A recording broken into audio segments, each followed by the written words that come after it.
উম্মত বিনা হিসাবে জান্নাতে যাবে ও যেতে পারবে না, কারণ এর ভিতরে এই কালচারটা আছে।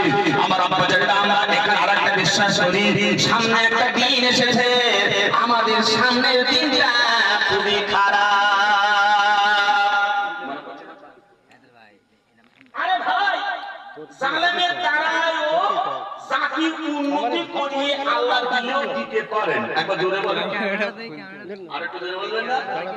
দাঁড়া দাঁড়া উঠে যা। জালেমের দ্বারাও জাতির উন্নতি। এটা এত ঝটকা ছিল। যদিও মুসলিম বাচ্চা ছিল, একটা মুসলমানের যত যুদ্ধ হয়েছে, যত বা আল্লাহর নবী সাহাবীরা হত্যা হয়েছে, তার চাইতে হযরত ইউসুফ আরো বেশি সাহাবীদের হত্যা করেছে।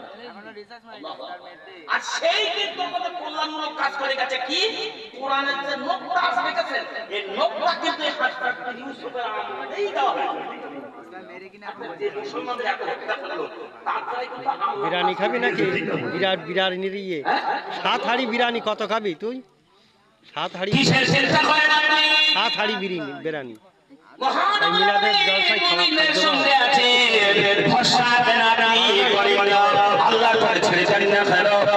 আমার ভাইয়েরা, পৃথিবীর জমিনের মধ্যে কাউকে চিরজীবন আল্লাহ ক্ষমতা দেয়নি।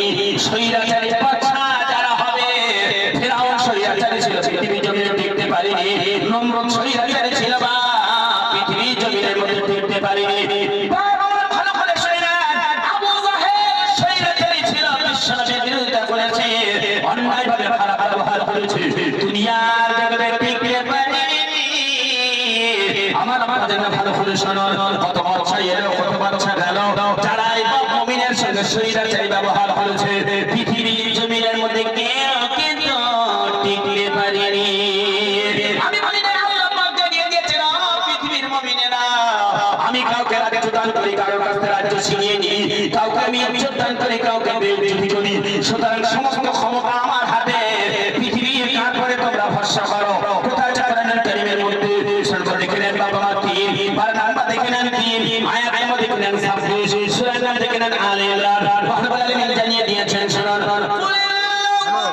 মালিকাল মুলকি তুতিল মুলকা মান তাশাউ ওয়া তানজিউল মুলকা মিম্মান তাশাউ